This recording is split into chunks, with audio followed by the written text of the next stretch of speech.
You're listening to a fight against free kill laws from AMP Media Production Studio. Welcome to the Fight Against Free Kill Laws with Ed Salazar, where we give a voice to those who have suffered firsthand from medical malpractice. In Florida, families devastated by medical negligence are left without justice because of a law many don't even know exists. Florida's free kill law prevents families from holding doctors accountable. These are real stories with real loss and no justice. Contact Ed at 561-239-2417 or visit afreekill.com. Today we uncover the truth, share real stories, and demand change. Good evening, friends, and thank you again for tuning into our podcast. As all of you probably are too well aware of, the bill died again in the Senate. Was never even brought to vote. So these horrible laws are going to go into their 37th year. We are going to continue the fight. We are coming up with some new strategies. We have a guest this evening, a very, very powerful story. If we can, let's bring Katie Cowart, RN. Can we bring her in, Katie? Hey there. Katie, thank you so much for joining us, and thank you for being willing to share your story. I read here the summary you sent, and it's heart-wrenching. It's horrible, and it's preventable. So my understanding is that this happened in the greater Tampa area? Yes. Okay. Well, go ahead and tell us a little bit about your father and how this situation came to be. Okay. Thank you for having me. Thank you for the work that you're putting into this community and for everything that you're doing. So thank you for allowing me to be your guest. My dad is a 76-year-old man. His name's Alan. He was going in for a laparoscopic mitral valve replacement. This was in December, just recently, of 2025. He has no real major pre-existing health conditions. He walked into the surgery. This was something that he had hoped to eliminate taking naps in the middle of the day. He was a very active gentleman. He kept bees. He had a dog. He traveled. He was a thriving, man in his 70s. So he wanted to eliminate taking naps in the middle of the day. That regurgitation he was having from that mitral valve prolapse was kind of just giving him a little bit of a midday zap. He went in on the 22nd of December. As I stated, it was supposed to be a laparoscopic surgery. They were going to incise through the ribs right here, kind of like the mid-axilla line, like your armpit area. We were told that the surgery should be about 2.5 hours, 3 hours. So my sister and I accompanied him that morning to surgery. We met with all of the providers. Everyone explained kind of this was a pretty routine surgery, nothing too major. If everything goes as planned, it'll be, a couple days in the hospital and then home to recover. So we were all fully anticipating a very short stay. We waited in the waiting room around the 2.5 hour, 3 hour mark. We were getting continuous text messages from the operating room saying everything's going as planned. Everything's going as planned. So we were very reassured during that time. It was probably around the 4 or 5 hour mark that we started to get a little nervous, but we were continuing to receive those text messages reassuring us that everything was going as planned. We did ask to speak to one of the nurses there in the operating room, which she came out to chat with us and reassured us sometimes these things just run a little longer depending on the anatomy of the heart and just kind of the challenges that they see there while they're doing the operation, that it could be a little longer. So, she encouraged us to go get something to eat, and we were to come back and just check back in. Around the 6 and 7 hour mark, we were beginning to feel that something was very amiss. We put in a request with the kind of waiting room attendant to please have someone from the operating room get in touch with us or just an update, because this was well over the expected amount of time. We did not hear from anyone. It was around the 8 and 9 hour mark that my sister was really going hard, asking, like, we have to speak to someone. Someone has to tell us what's going on. And the the ER waiting room attendant, not ER, I'm sorry, OR waiting room attendant, she called back and she advocated for us and said, someone has to come talk to this family. This is too much. And I don't want to share her name, but she was an angel to really get someone out for us. It was at that point that the surgeon who was operating on our father came to the waiting room. Unfortunately, he was saturated in my dad's blood from about the knees down. So that was a lot as a first glance that we knew something had gone terribly awry. He was wearing, operating scrubs and I think Crocs that were again fully saturated. He told us that something had there was an issue, and the words that he used was a tube moved. The tube moved. Uh, And I'm not an operating room nurse, but I understand anatomy. I'm a nurse, so you are an I didn't. RN, right? I'm an RN, right? So I Right. don't. Well, that's not my specialty. I do feel like I can understand some of the logistics. And he said the tube move, which resulted in a 3-inch laceration to our father's lower right lobe of his lung. Which it's cascaded into an unfortunate long series of events that happened. But what in short he thought, or he said that he thought, was that the ET tube Yeah. lacerated the lung. At some point during surgery, it was not noticed until they began to reinflate his lungs after the surgery that they noticed copious amounts of frothy secretions coming from the incision site. Um, and that was, what was supposed to be a 2.5-hour surgery turned into a 12-day ordeal with our father, Okay. unfortunately.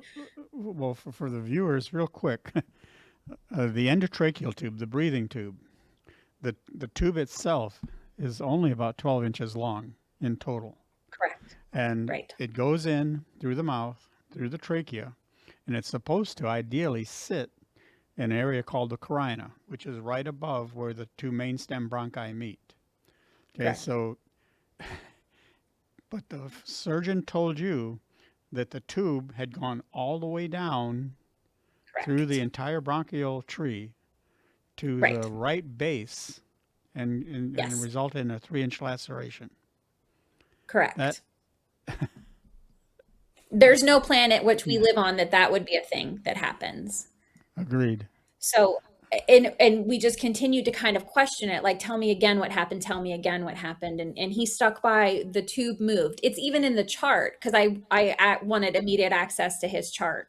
I had access anyway, so I was able to pull up the surgical note straight away. And it's charted suspected involvement of an ET tube, the laceration related to an ET A tube 3-inch moving. laceration.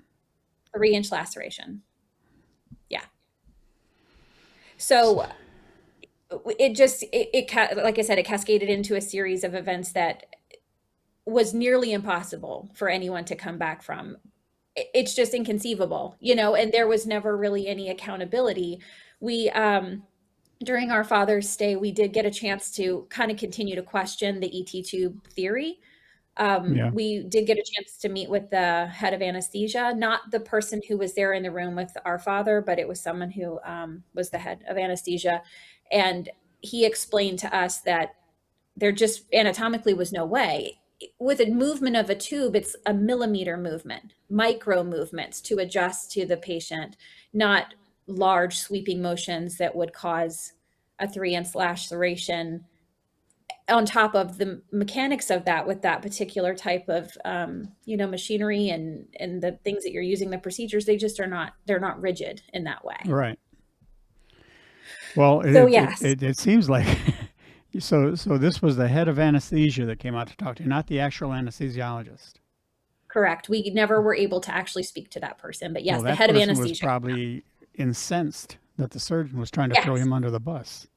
Correct. He was very surprised. Our initial meeting with him, he came in and was very kind of easy peasy and was like, sometimes, things can happen and, you can have like a small abrasion from the tube or a little soreness or hoarseness post surgery, which I think is, anybody would expect that would be common, if you're putting something in your throat.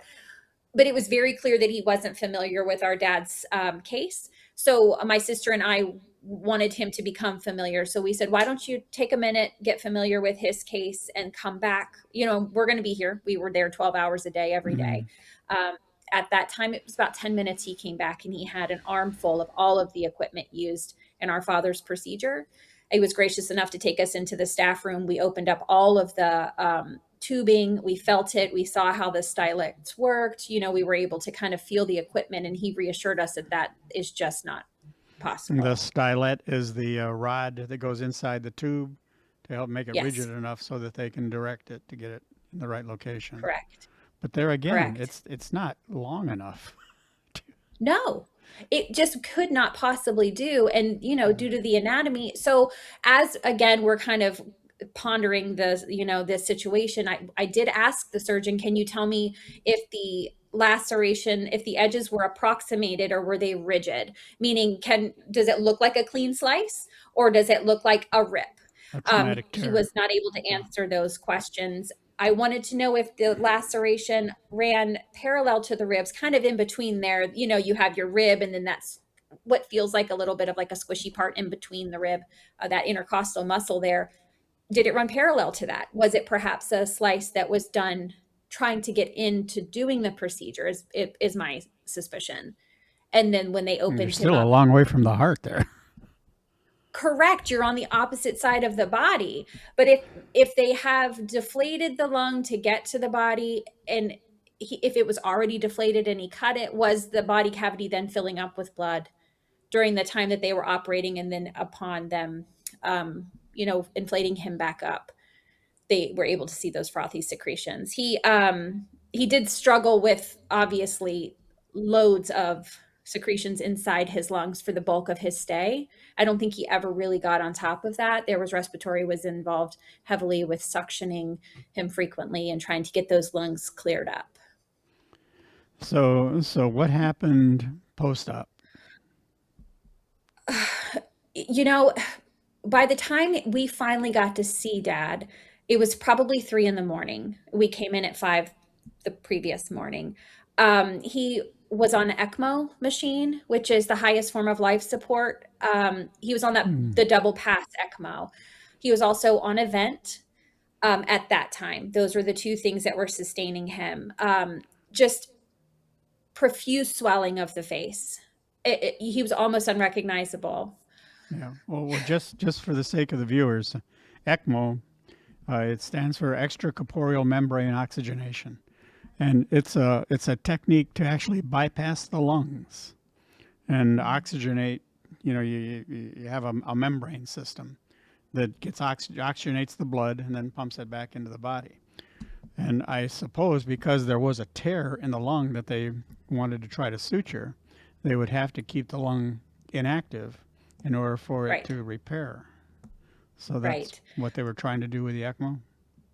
They were trying to do that with the ECMO. At some point during that first 24 hours, I believe, they did take him back to operate again. They opened him back up because they wanted to try to suture the lung. Initially, the lung was just patched. They were just trying to patch him up. They left the incision in his chest was left open but packed so they could get back in there without having to like continue to open up sutures. Um, they went back in, they sutured the lung, which they had hope would take in terms of getting the fluid off of his lungs, kind of create a seal. They did several what they called washouts, which were to kind of, so your body reads its own system. It's a self-regulating system. So when your body begins to create clots, your clotting system then says, we don't need any more clots.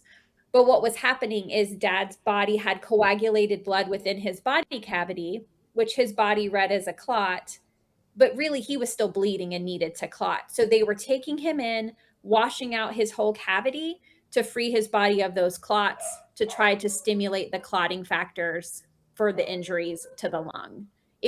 I feel like they were just chasing their tail the whole time. I think he did 3 or 4 washouts total, How which long is was the trauma. how long did this go on? He was in the ICU for 12 days. And it was continuous washouts, and every time there was a washout, you have to come back from that, be resituated back in your room, reconnected to everything. He was on tremendous amounts of clotting agents. He received so much donated blood So Yeah. as a, selfless plug here, if you're able to donate blood, please do, because it does sustain life. We were gifted from so many people who donate. He was giving clotting factors, just so many medications, but every time he left the room, he had to come back in, and that was another couple hours to re-get him back onto everything he was on. So we were there a lot, 12 hours at a stretch, usually. What a horrific experience. I mean, It was terrible. I my heart's with you. I can relate. Thank you. Yeah, it just it never seemed to end. I felt like at one point we were rounding a corner with him. They were going to try to step him off ECMO. They took him back for an additional procedure to include, they wanted to prepare him to have dialysis in his jugular. That's where they wanted everything to kind of go through. And then they were going to do a procedure to bypass his atrium and ventricle on the right side, I believe, just to give it a little rest, because everything started to get very taxed. His heart was trying to work very hard. It was wearing out. So they were trying to create these bypass methods to help his body rest, to include his kidneys with dialysis. But during that procedure, he crashed twice, and we really never made progress after that. It was only a steady decline of his functions and his body systems. No, Katie, I'm so sorry. Thank you. It was pretty horrific, and yeah. One of the notes you sent me, when you said what his cause of death was finally listed as, Right. tell Yeah. us a little bit Yeah. about that. When you receive a death certificate, I've never received a death certificate before. I did not know what to anticipate it would say. I didn't realize that there could be that many lines for things to be listed. So many commas used. It wasn't just, oh, his heart, or oh, the mitral valve didn't take. It was the laceration was listed, in addition to virtually every other system of his body had given out at that Do you time. mind if I go Liver. through it real quick? No, please do. I don't have it pulled up here. Yes, you can read it. Okay, well, first and foremost, it was cardiogenic shock. Okay, that seems reasonable, what they did to him. Biventricular failure, respiratory failure, right lung laceration, renal failure, liver failure, anemia, thrombocytopenia, metabolic encephalopathy, pneumonia, hemoptysis. But never was there anything about medical error. No, nothing. Right.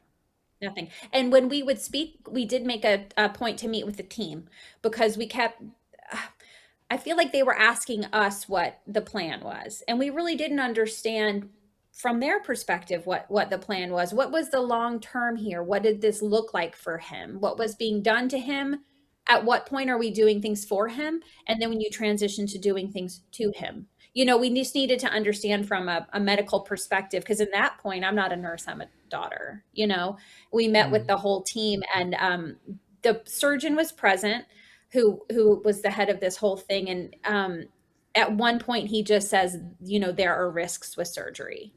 There was never any, from that particular doctor, there was never any accountability or I'm so sorry, or it was just, this is, they made it sound like it's an implied risk. Do you mind if I share something else that you sent in your notes? No, go ahead, please. Okay, the medications that were being administered to maintain his blood pressure caused tissue necrosis, caused tissue death to his hands bilaterally, both hands. Had he survived, he would have had to undergo a bilateral amputation. In the end, we were not even able to hold his hand when he transitioned to heaven. The person at the crematorium was able to get only one fingerprint off one finger. That is a very somber, sad. It's just a terrible note. The memories that you got of your father then are in your heart.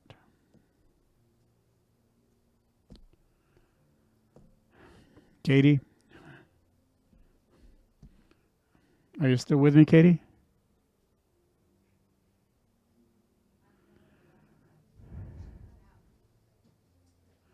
Okay, we've lost Katie's connection.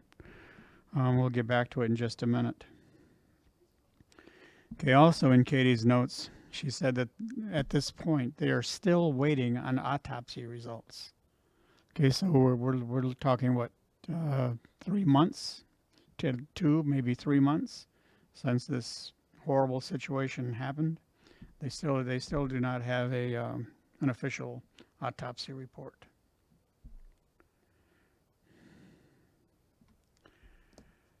One thing that Katie did was absolutely brilliant, and I'm going to carry on with this. She sent, she's Catholic. Katie and her family are Catholic, and they sent a letter to the bishop of the Archdiocese of Pensacola, and he sent them a response. I'll just read a few things from that response. Thank you for your letter of January 28th, in which you wrote about Florida's horribly named free kill law. I hadn't heard about this law, and I was very troubled by your father's death in connection to this law. He goes on to say that all of the Florida bishops met for their annual meeting shortly after he had received this letter, and he brought it up in discussion. They talked about it as well as their opposition to this law. Now that's big, folks. So, excuse me?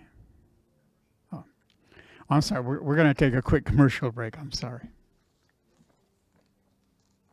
Welcome back to the Fight Against Free Kill Laws, where we expose the truth about medical malpractice and the families left behind. Under Florida's free kill law, if a victim is over 25 and unmarried, their death means nothing in the eyes of the law. No accountability, no justice. If this happened to your loved one, would you accept silence? You're listening to a Fight Against Free Kill Laws from AMP Media Production Studio.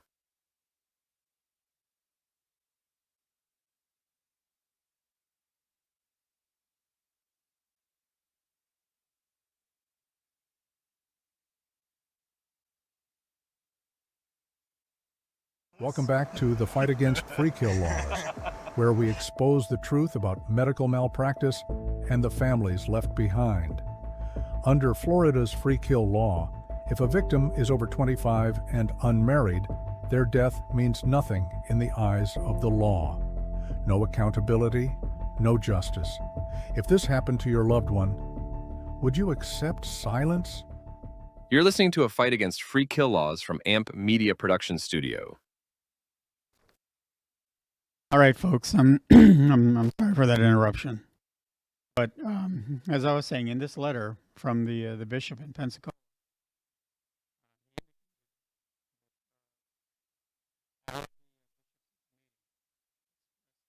excuse me, their opposition to this law, and they indicated that their advocate in the legislature would be speaking with us. That he was very knowledgeable about this sort of thing, and that they would pursue him to lobby on our behalf. Okay, now this is something that I will ask the rest of our viewers in the avenue to help us get additional support. Okay, we have Katie back. Okay, I'm sorry about that, Katie. Okay, now what I did while you were gone, I went through the letter that you sent to the bishop, and I read some excerpts from it, and I mean, this was absolutely brilliant. This afternoon, I made an appointment with the Monsignor at my parish, and I'm going to show him this letter, and we're gonna go ahead and pursue this. So I want to take just time to thank you for joining us. I want to follow your story, and if the opportunity presents itself, I'd like to have you back on again, and certainly let's bring your sister Leah in as well when we get back together again. Okay. All right. Thank you very much for your time. All right, friends. The last order of business here. I was very, very gratified by the amount of assistance and the interest that was shown when we started the GoFundMe page to help finance the cost of doing the podcast. It was very heartwarming, the response we got. But as is the nature of things like this, it tends to plateau out after a while. So I'm going to repost. Can we bring up the link for the GoFundMe, please? I'm going to bring this up again, and any assistance that can be offered, no amount is too small. Anything we can do to help defray our costs would be greatly, greatly appreciated. And also, I want to mention, Daryl Parrott with his billboard campaign. I believe he has the one billboard in Jacksonville right now. Sophia, can we bring that up? I think this is brilliant. This is a very powerful way to get our message across. Governor DeSantis was so proud of the moniker, the free state of Florida. Well, I doubt that he feels the same about the free kill state of Florida. And it took a lot of cojones for Daryl to do this. He has been doing this pretty much out of his own pocket. Any assistance that we can find for him would be greatly appreciated as well. So thank you all very much. Thank you from the bottom of my heart. I'm sorry my voice is going out again. But, we are going into the 37th year of this horrible, horrible law, and our resolve is not diminished. We are going to come back. We're going to come back smarter, and we're going to come back stronger. Please continue to support us. Please like, follow, and share. Share the story with people. Remember now, this does not only affect people in the state of Florida. If someone visits the state of Florida and they fit the profile, older than 25, single, no dependent children, and they die of medical negligence in a Florida hospital, they are subject to the same horrible, horrible law. So share this across the nation. Thank you very much.